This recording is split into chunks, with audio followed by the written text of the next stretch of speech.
Uma cruz sobrepaira serena, dando origem no azul do brasão dos mistérios da cruz de Lorena, que alguém trouxe e plantou no teu chão. Bendita São Luís, ó solo sagrado, ó chão abençoado do sul do meu país.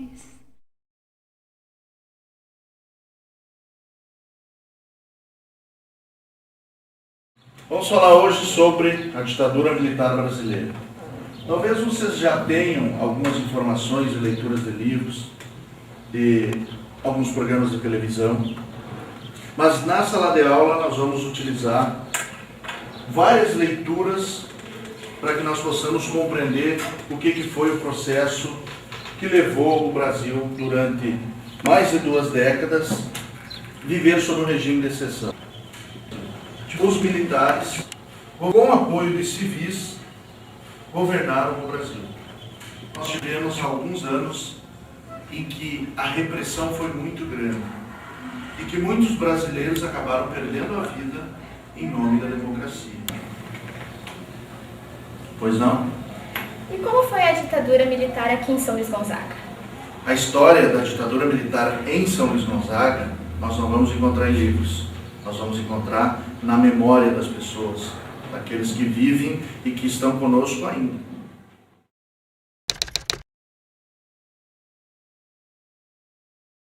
Acontecia em São Paulo e depois no Rio de Janeiro, primeiro no Rio de Janeiro, que foi o comício de 13 de março, que marcou o anúncio do início das reformas preconizadas por João Goulart e que tiveram desdobramentos com manifestações de rebeldia de marinheiros brasileiros que se reuniram no Automóvel Clube do Brasil, em São Paulo, com a presença do presidente João Goulart, e assumiram uma atitude de rompimento, possivelmente de rompimento com a hierarquia da disciplina militar no Brasil. A nível nacional, se via aquele desespero que ocorreu logo após a renúncia do Jânio, que também está obscuro até agora. Ele renunciou, o Jango não estava aí. O Jango me disse que não procurou fazer o contragolpe, que ele teria condições, mas que a 4ª Frota dos Estados Unidos estava sediada nas Antilhas, ali mais ou menos ali por Cuba, e viriam invadir o Brasil. E aí, naquela situação daquele povo clamando nas ruas, paz, porque estava preparado um período de intranquilidade, de insegurança. O que realmente queriam era a legalidade. Surgiu esse movimento aqui no estado do Rio Grande, e aquilo ali começou a tumultuar e usarem todos esses estudantes. Aquele grupo de jovens passou a ser vigiado, até mal visto pelas autoridades de então, e tinha muitas pessoas que a gente nem as conhecia, que eram perseguidos políticos porque eram dos partidos que eram, digamos, situação no governo Jango que o golpe derrubou. Quando aconteceu o golpe militar, que chamavam de Revolução, a grande maioria do partido que eu pertencia apoiou. Porque ali, o que se dizia para a população é que era para evitar o comunismo, para evitar o golpe, que ia implantar uma ditadura. Quer dizer, o convencimento era no sentido de que aquele movimento militar era para defender a democracia de um perigo iminente. E aí, eu, como muitos, acredito que muitos jovens também acreditavam nisso. Eu vi assim, com muita tranquilidade, aquele clima de beligerância que existia antes de 64, com insegurança total, assaltos a bancos, enfim, a criminalidade aumentando vertiginosamente, nós víamos então uma tranquilidade. É o período que inicia os governos militares, né? É um período de uma efervescência política muito grande, né, no Brasil e no mundo, né? A época da Guerra Fria, acirradas as posições políticas, um mundo dividido entre direita e esquerda. Então, é um período de uma intensidade de política e radicalismo político muito grande. Aqui não houve nem repressão e nem vontade de contragolpe, porque não havia ambiente. Chegou o golpe, aquela surpresa, aquele choque, aquela violência, né? Uma violência para gente totalmente desconhecida, porque nós conhecíamos aquilo através de jornais e noticiário que acontecia em outros países, jamais ia imaginar acontecer aqui no Brasil essa barbárie, né? Essa poda dos direitos das pessoas, né? Agressões, prisões, desaparecimento de pessoas, enfim, tudo isso aí. Aí em 64, quando deu o golpe militar, eu fiquei muito triste, porque aí vi que rasgaram a Constituição brasileira. E aí os militares assumiram o poder e o Jango teve que ir embora. E o Leonel Brizola também, e muitos companheiros, eles partiram para outros países porque não poderia ficar aqui. Esse é o momento que eu lembro e fico muito triste com isso, porque a pior coisa que existe numa nação é a ditadura, seja militar ou civil. Já tinha ocorrido a tentativa do golpe em 1961, que o Brizola levantou o movimento da legalidade, né? O histórico movimento da legalidade, e conseguiu evitar o golpe militar levando a posse do vice-presidente da República, João Goulart, né?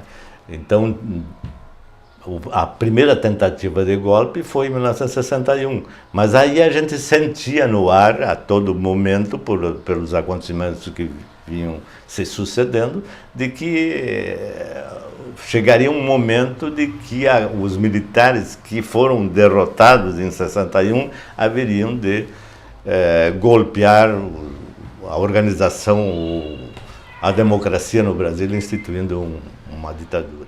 Nós militares não podemos manifestar oficialmente, publicamente, nossas posições políticas, né? Somos cidadãos, eleitores, mas não podemos manifestar, até porque nós servimos, o militar ele serve ao Estado.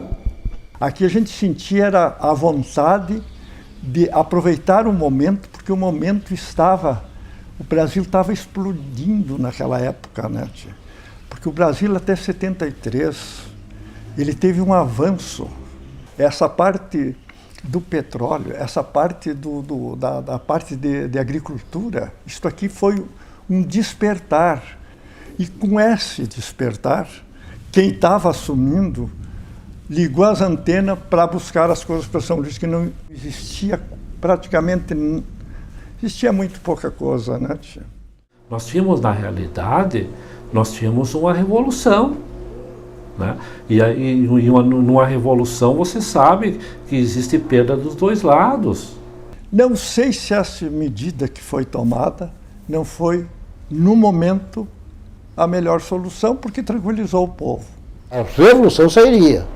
E eu acho que foi oportuno a revolução militar, porque, do contrário, teria saído a revolução esquerda, tanto que a pregação de movimento, a guerra de negro que a esquerda fazia, que nós andávamos com medo de tudo. Porque de uma hora para outra estourava. O que eles queriam? Queriam implantar um regime totalitário, e aí, será que não estaria até hoje?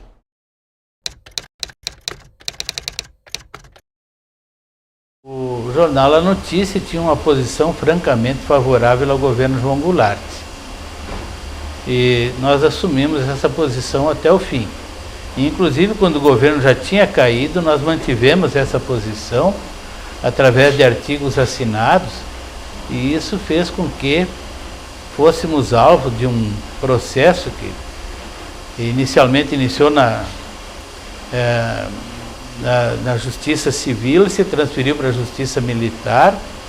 Passamos por um período de detenção no quartel. O Grisolha e os 2 filhos deles foram presos, porque escreveram um artigo no outro dia contra o golpe, e o que era juiz aqui, apesar de ser favorável, não ser trabalhista, ele mandou me chamar no fórum, né? E me disse: Elias,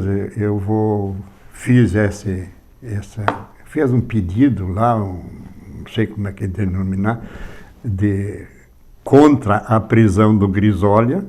Ele mesmo fez, assinou e me entregou para mim levar lá no quartel. E durante alguns anos, na década de 1960, ficamos com aquele processo pendurado na Justiça Militar em Santa Maria, até que fosse julgado já no final da década. Levavam as pessoas aqui para o quartel, e daqui do quartel levavam para Santa Maria, de Santa Maria levavam para outros locais, tinham que constantemente responder, né, a esses inquéritos, né, policiais militares, IPMs. Foi constituído por uns denunciados num processo que se imputava a eles a atividade contra a segurança nacional no período anterior ao golpe.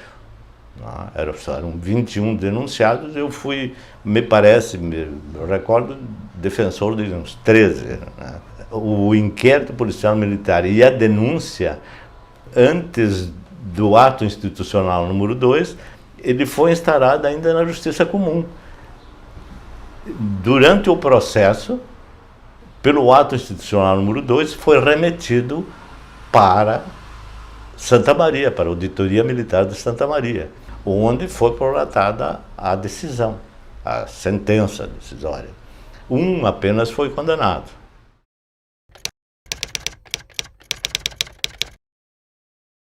Eu me lembro que nós tínhamos aqui uma pessoa muito interessante aqui na história de São Luís, que era o Cabreira. Aramy de Maio Cabreira realmente era ligado ao Partido Comunista do Brasil. O Cabreira era um dos que queria fazer a revolução e tal, né? O pai dele tinha uma ferraria ali perto da gruta, né? E ele era extremado, mas não estava aqui. Ele tinha, quando estourou o movimento, ele se mandou. Que antes do golpe de 64 já era uma pessoa tida como comunista, né? Pelas conversas dele, pelas leituras dele. Era um cara que lia bastante, era um cara que ali nos barzinhos ali do centro da cidade, na praça, se reunia com as pessoas, os jovens, né, da sua idade ou mais moços. A conversa era sempre sobre temas, né, da luta social. Cabreira, mais tarde, teve que sair daqui de São Luís por conta dessas perseguições, que não tinha mais condições de ele viver da sua pequena atividade. Uma hora ele era um pequeno fotógrafo, ele era trabalhar com o pai dele, que era ferreiro, enfim. Ele, né, vendia alguns livros, né, e não teve mais clima. Eu tinha aproximação ao partido. E aí eles me solicitaram, me deram uma incumbência, que o Aramy não compareceria, em primeiro lugar, não compareceria ao julgamento de Santa Maria, porque o Aramy seria condenado. Então o PCdoB me solicitou de que, participando do julgamento em Santa Maria, e se efetivamente ele fosse condenado, eu iria a Porto Alegre relatar o acontecimento E foi o que aconteceu. Só depois, alguns anos depois, eu vim saber que ele tinha morrido. O caixão chegou lacrado, não foi permitido abrir o caixão. E pessoas estranhas aos familiares vieram trazer o caixão. Agora, há pouco tempo, quando os familiares me vieram pedir uma cópia do processo esse que tinha, em que ele tinha sido condenado, né? Aí eles me relataram o que havia acontecido em São Paulo. Bem mais tarde, anos, talvez 10 ou mais anos, soubemos que ele foi morto lá em São Paulo. Me contou o irmão dele de que a investigação que ele fez foi constatado nessa investigação de que o Aramy tinha um apartamento em São Paulo, e ao chegar no apartamento, ele, ligando o banheiro, explodiu o chuveiro que tinham colocado uma bomba ali. Isso aconteceu em muitas outras ocasiões, em outros pontos do país, mas este é uma pessoa que a gente conheceu, era aquele de São Gonzaga, e sofria esse tipo de perseguição pelo que pensava, da forma como agia.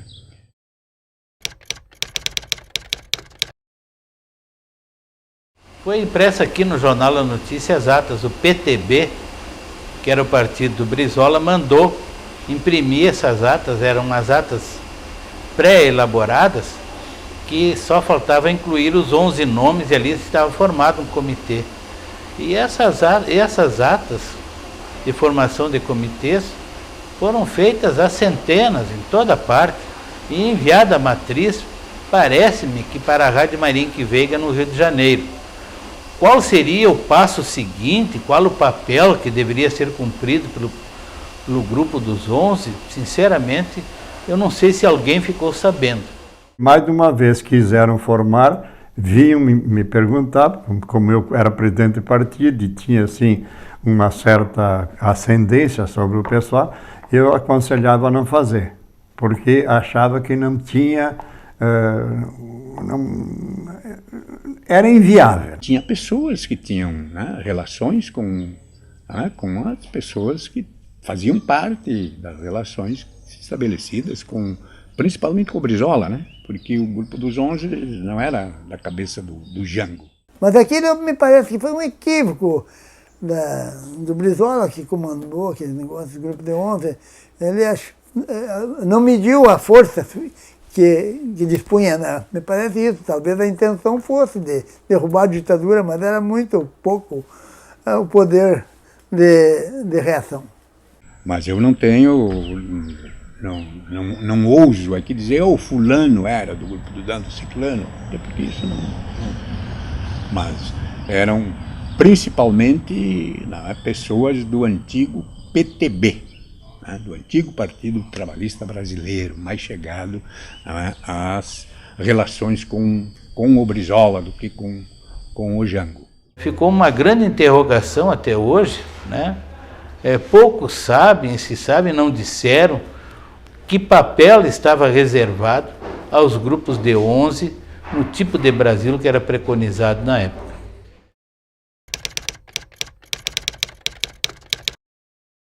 O movimento militar se impôs com muita facilidade e estabeleceu o medo. As ações políticas, eu mesmo continuei participando das atividades políticas, hoje não participo mais, mas na época eu participava dentro dos limites que o governo permitia. Encerrou as atividades de todos os partidos e criou 2. Artificialmente, né?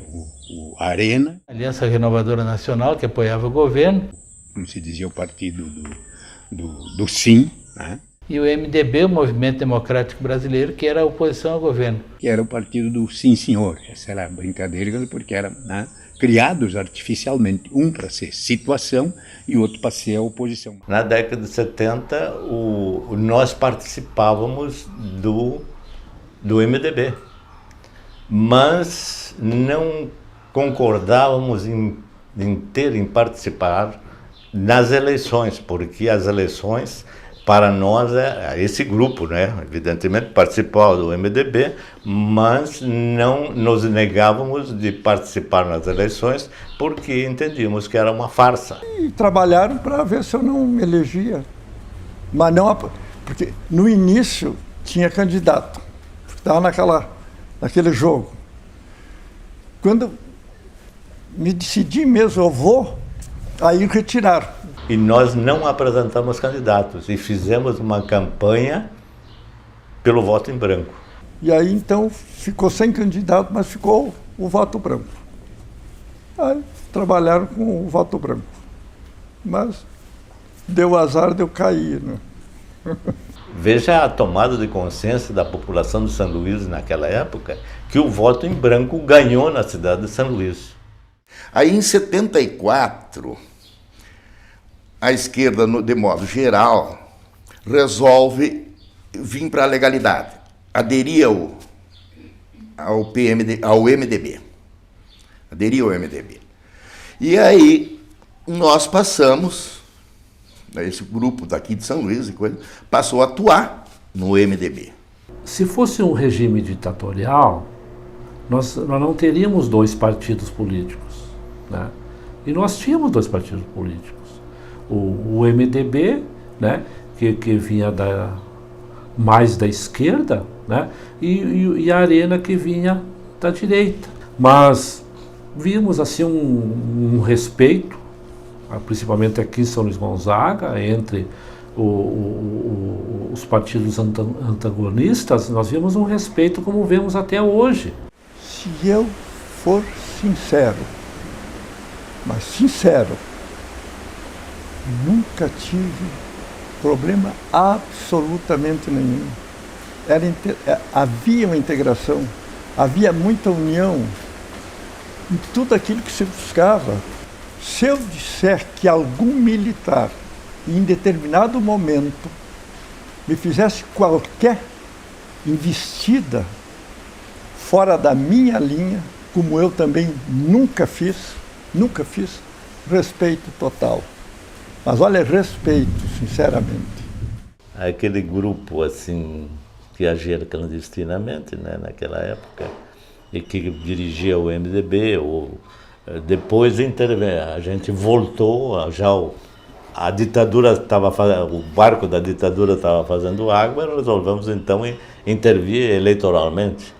E o nosso candidato na época foi o Jauri, que foi eleito prefeito. Quando foi criado a Arena, eu achei que era interessante, porque eu, como pequeno comerciante da época, eu sofria algumas ameaças, entre parênteses, porque eu tinha um pequeno armazém. Para você ter uma ideia, eu tive apoio de adversários da Arena que vieram posar nesta esquina, no tempo da Casa Velha, para proteger o meu patrimônio.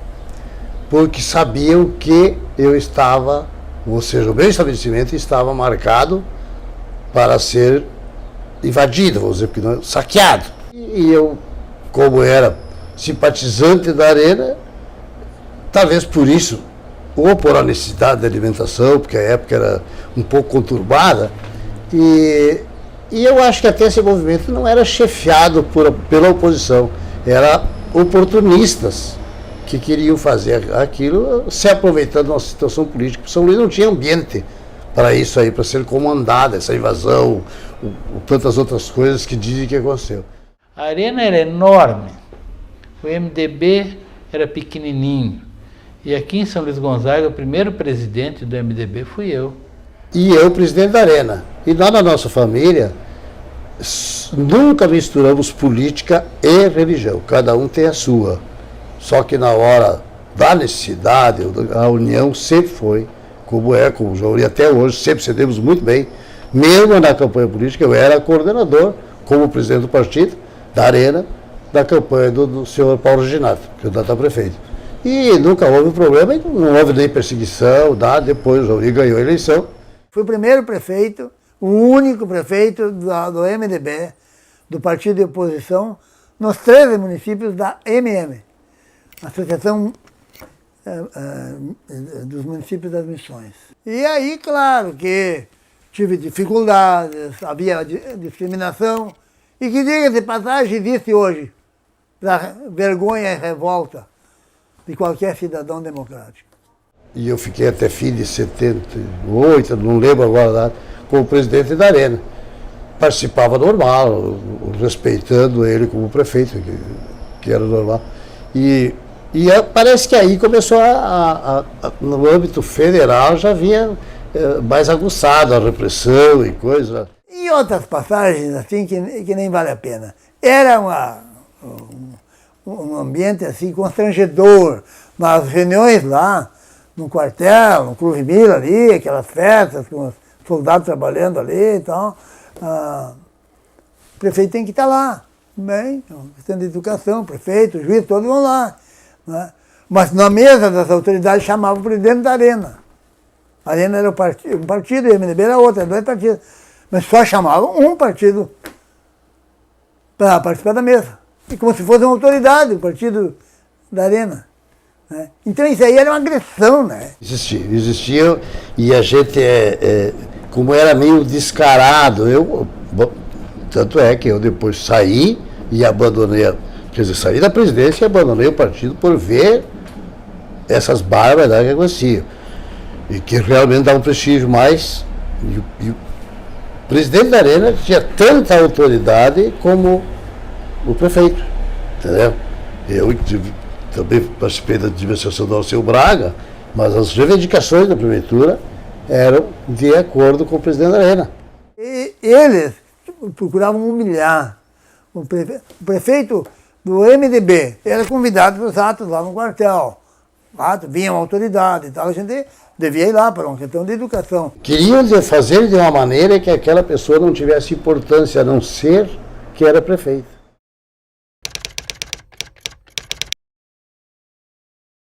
Houve o golpe de abril, famoso pacote de abril, que foi na Páscoa de 1977. Houve um fechamento do Congresso Nacional pelo governo ditatorial, mas há um setor jovem do MDB, resolveu fazer uma pichação. Fizeram pichações, foram levados para o quartel. Segundo eles lá, foram torturados principalmente psicologicamente. Depois levaram para Santo Antônio e chegaram para a Polícia Federal. Os interrogadores lá, os oficiais e o pessoal do DOPS e da Polícia Federal, sempre botando no nome. Vocês foram mandar os autores intelectuais da pichação, Flávio Betanin e Ney Malgarinho, sempre dizendo isso. Né? E os guris negando, e efetivamente não tinha nada que ver, não tínhamos nada. Foram indo, e aí os guris não abriu o jogo, pegaram um deles, o Luiz Enildo, e levaram para Santo Anjo. Encapuçaram, torturaram o guri e coisa, e chegou um momento que ele disse, olha, eu faço qualquer coisa. E aí eles, com os choques elétricos e a tortura, eles assinaram uma confissão que nós tínhamos mandado eles. Mas aí ele veio embora, soltaram ele, trouxeram ele para cá. E o pai dele era funcionário da prefeitura. E ele se apavorou com que caiu por conta, né? Primeiro no choque que ele tinha levado, quer dizer, no sofrimento, no abalo, né? No abalo psíquico que ele sofreu com aquela tortura, aquela coisa toda. Ele contou para o pai dele.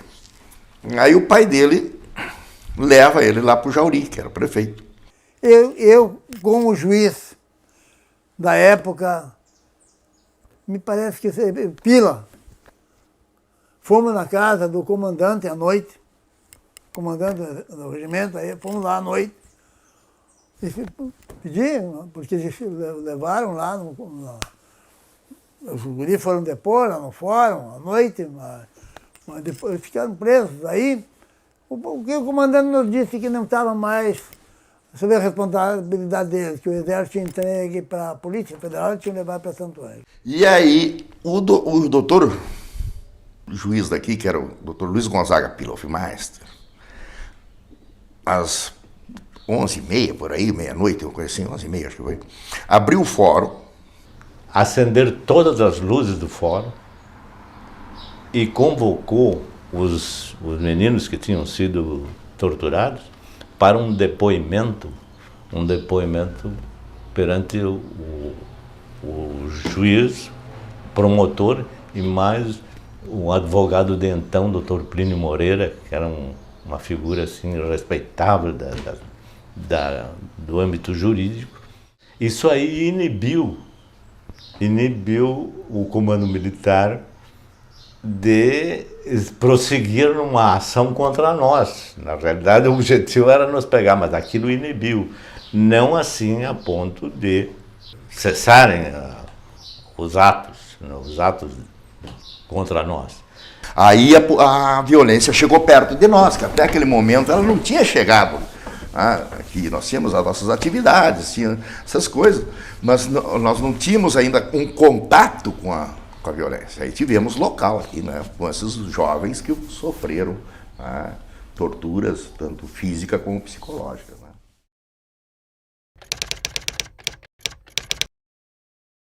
Eu já tinha rádio quando os militares tomaram conta.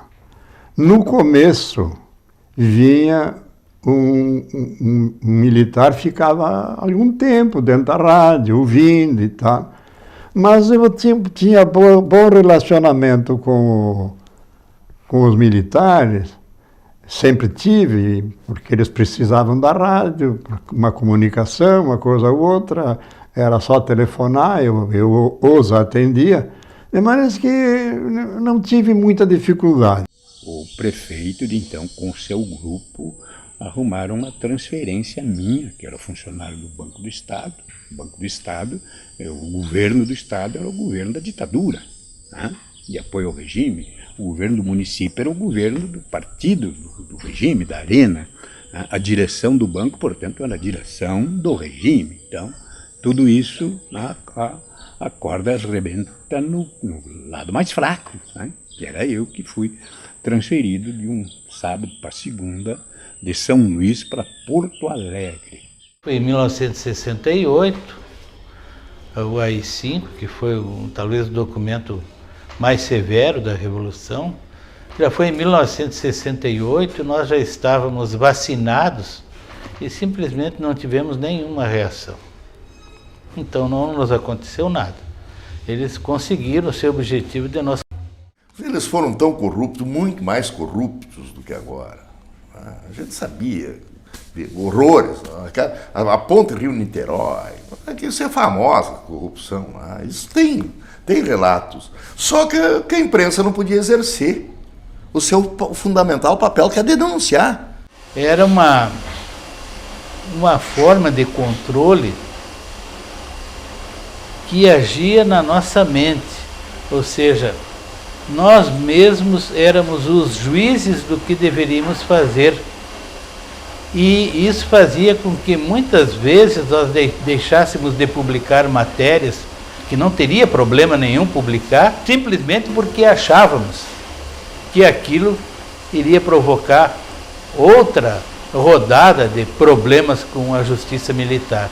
Tudo era censurado. Naquele tempo não podia dizer se vai chover ou não. Naquele tempo nós não tínhamos essa autoridade de dizer. Nós não podíamos dizer vai chover, não. Naquele tempo não.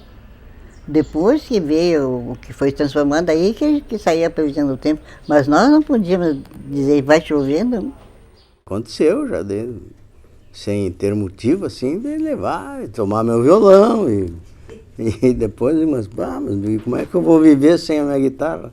Daí me entregaram, mas a muito custo, botaram nós a correr, eu tive que me mandar para cada. Existia isso, eles diziam, agora nós vamos acabar com esse Pedro Hortácio, com esse Guarani.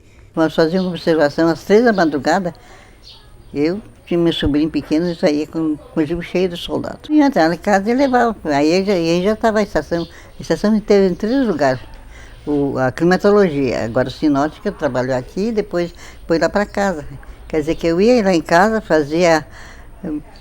eu ia na climatologia e vinha fazer o sinótico em casa. Depois tinha que distribuir para tudo aí.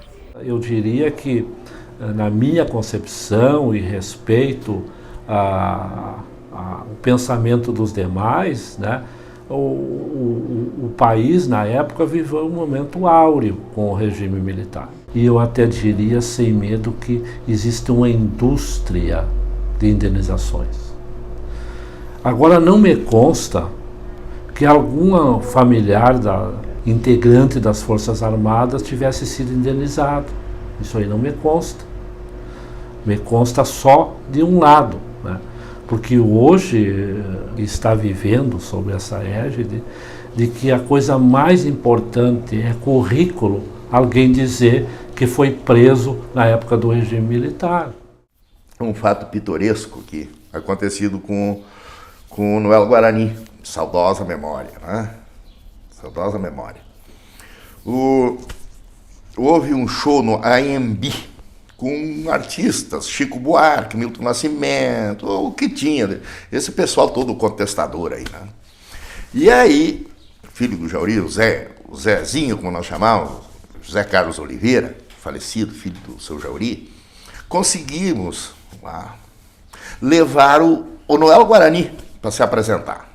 E aí não deu para acontecer a reunião essa, que era de cantiga e um canto de liberdade, inclusive Chico Buarque de Holanda estava lá e foram desmancharam, não deixaram eles cantar. Estava marcado, se eu não me engano, para uma sexta-feira esse show, aí os milicos proibiram a realização do show, aí houve um primeiro mandato de segurança, inclusive já o judiciário ali já se ergueu, né? Já começou a resistir também, né? Concedeu um mandato de segurança e saiu no sábado. Aí o Noel Guarani não queria se apresentar, mas que eu não sou bobo desses caras. Mas aí foi convencido, se apresentou, cantou várias músicas, e onde ele cantou Potro Sem Dono, que teve que repetir, eu não vou exagerar, mas se eu não me engano, duas eu tenho certeza, 2 vezes, uma e mais 2, foi, repetir a pedido do povo, foi um dos maiores sucessos. Aquela canção é muito bonita, eles acharam que era o potro sem dono que vai, né, com o vento batendo, então já ali já é uma cantiga de liberdade. Aí eles não entenderam muito e deixaram passar.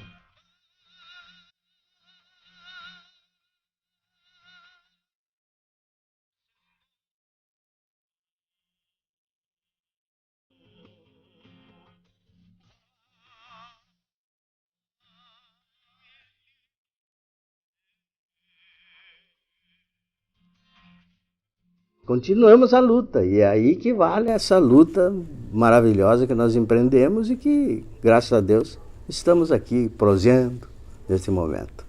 Em 65 eu vim terminar meus estudos do seminário, aqui em São Leopoldo, ali no Colégio Cristo Rei. Ali também, a gente seguia assim, dentro do seminário a gente não via nada, mas a gente sabia, né, o que acontecia e tal, acompanhava. Eu participava de grupos assim, de operários, fazia reuniões, coisas nós antigamente tinha da JOCA, Juventude Operária Católica, né? E nós comentávamos e tal. Em 69 eu resolvi sair do seminário. Aí acabei trabalhando numa fábrica ali em Sapucaia, a siderúrgica rio-grandense. Tá, os movimentos, eu ia a Porto Alegre de vez em quando, tinham as passeatas, as manifestações, né? Os folhetos, muito, né? Numa noite dessas, não me lembro bem quando, assim, exato, eu peguei uns folhetos lá em Porto Alegre que lançaram, assim, mas muito agressivo contra os militares, sabe? Mas eu era meio empolgado, peguei os folhetos. Aí um dia lá na fábrica, eu fiquei fazendo hora extra até tarde, assim, e quando eu saí, comecei a largar os folhetos pelo meio da fábrica, sabe? Quando eu cheguei no portão da saída, já me prenderam, já me pegaram. Aí me levaram para Porto Alegre, aí fiquei lá 3 ou 4 dias preso, né? Depois me solto, mas já correndo um processo, eu tinha que me apresentar na Justiça Militar daí. Depois veio o processo, eu fui condenado, tive que cumprir a pena de 6 meses. Eu preferi cumprir a pena que fugir, porque eu continuo a vida, falei, só 6 meses, vamos resolver isso. Eu tinha uma amiga que era noiva de um colega do Manuel, então ela me falou que um colega deles, que era um amigo deles, que era o Manuel, tinha saído da prisão, depois de 6 meses, e que iam fazer uma festinha no apartamento para comemorar a saída dele. Daí me convidou. Aí nós sentamos, passamos umas 4 horas sentados conversando as suas experiências, né? E a partir dali a gente começou a ter uma amizade e tal. Dali mais uns 3 meses começamos a namorar. E no fim de 71 nós casamos. Depois nós íamos embora para cá em 75. Falando bem claro, assim, eu sofri muita resistência para ser aceita aqui no colégio estadual na época. Porque eles tinham uma ideia que a gente era comunista. A censura sempre esteve, a censura, né, que era para mais ou menos saber como seria, o que a gente iria tocar, até nos bailes, tinha que ter a relação das músicas para eles analisar, depois saía a licença para que acontecesse aquela festividade. Eu nunca pedi bexiga pra patrão nem pra milico, por isto ninguém me obriga a ser pelego, não choro por rapariga. O que aconteceu comigo, assim, de ter música minha que depois eu fui gravar, que foi censurada, mas depois com o tempo eles analisaram e viram que não tinha nada de comunismo, como diziam, né? Que os comunistas comiam criança. As corrupções a gente não tem ideia de como foram, existiram, mas não se podia publicar nada. Aos poucos, grandes jornais, veículos extraordinários, profissionais fantásticos, foram abrindo janelas na escuridão do período repressivo. Mas não se perdia a esperança, não. E essa é uma coisa interessante, nunca se perdeu, pelo menos as pessoas que já davam desespero, né? Davam desespero, mas não se perdia. Tanto é que sempre teve movimento, né? Que acabou vencendo. Né? Mas tudo foi conquistado duramente, alguns dos jornalistas brasileiros pagando um preço altíssimo pela coragem que tiveram. Mas esse espaço foi conquistado e, aos poucos, o Brasil foi conhecendo a tragédia em que estava lançado. Isso faz parte do passado, é um passado histórico do Brasil, já é passado. E agora a gente procura olhar para frente. Hoje, as Forças Armadas vêm num trabalho muito grande de aproximação com a sociedade, de abrir as portas e de procurar cada vez mais integrar com a sociedade civil.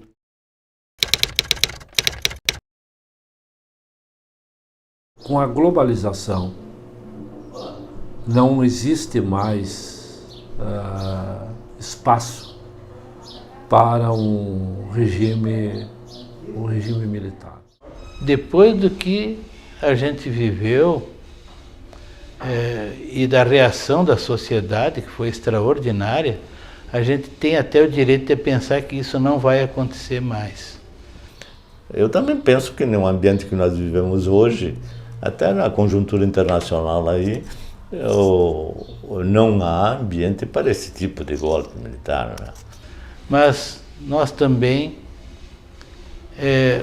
podemos dizer que a memória coletiva é curta e, de repente, nós estaremos criando cultura para vivermos de novo situações semelhantes. Eu não duvido absolutamente que isso volte a acontecer novamente. Tudo pode acontecer nos próximos anos.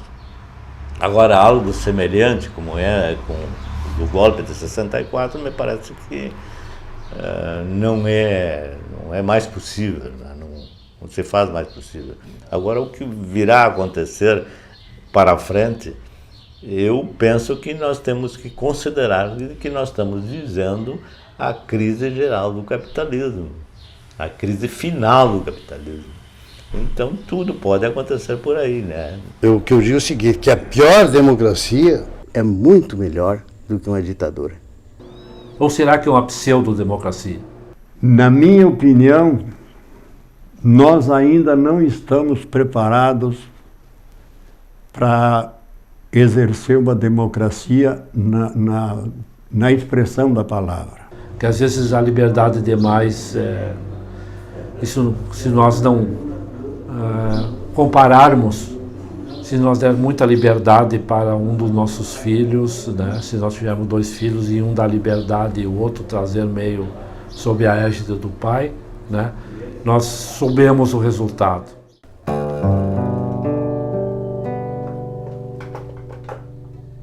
democracia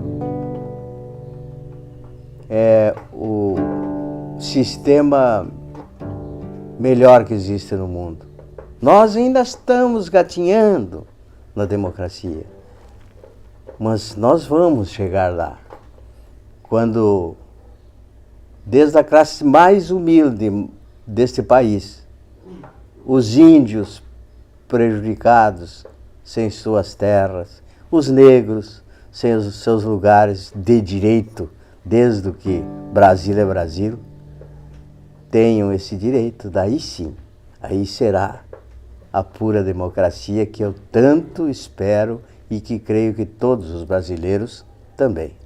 O Brasil, particularmente, onde as instituições estão mais fortalecidas, né? Economicamente o Brasil está mais forte, vem numa ascensão, se projetando no cenário internacional, já há uma maturidade política maior no Brasil, então é um outro momento. Foi um momento que eu, para meu ver, graças a Deus, passou esse momento e a gente sabe que os militares são filhos dos civis e que a pátria é uma só, então tem que se unir. Os militares, a Marinha, a Aeronáutica, Exército, tudo que mandam nesse país e que o dever é cuidar das fronteiras e das riquezas e do povo brasileiro, continue se fazendo o que eles estão fazendo. Eu acho que eles estão no caminho certo agora, cada um cumprindo a sua função. Toda a dureza do regime não aplastou o pensamento progressista de esquerda e as suas sementes que existiram por esse país afora, e São Luís não teve fora disso. A gente rememora esses fatos, né? E vê que o valor que existe à liberdade. Não tem bem mais precioso que a liberdade para quem conheceu aquela época, apesar de eu estar no lado favorável. Exato? Estava do lado favorável, que não me atingia a repressão, mas eu me ponho no lugar das pessoas que foram atingidas. Acho que é muito melhor agora que a ditadura. Eu queria que hoje houvesse, principalmente no meio da juventude, um civismo que havia naquela época, na luta pelas diretas. Esse sim é o que nós podemos dizer, era uma vontade popular, uma manifestação popular. Esse sim era um dos movimentos mais fabulosos que eu já vi. O povo tinha vontade de votar, tinha vontade de democracia. É um processo lento, né, de amadurecimento, de educação. O povo tem que ser educado, tem que aprender a respeitar, saber os seus limites, saber que ele pode ir até ali e respeitar o outro, não pode avançar. Porque eu não acredito, na minha maneira de ser, que uma pessoa desrespeitando o outro possa ser respeitado. A educação é a maior força, a maior arma que existe para uma nação realmente solidificar uma democracia como todo o povo deseja. Então é isso, pessoal. Por hoje é só. Muito obrigado.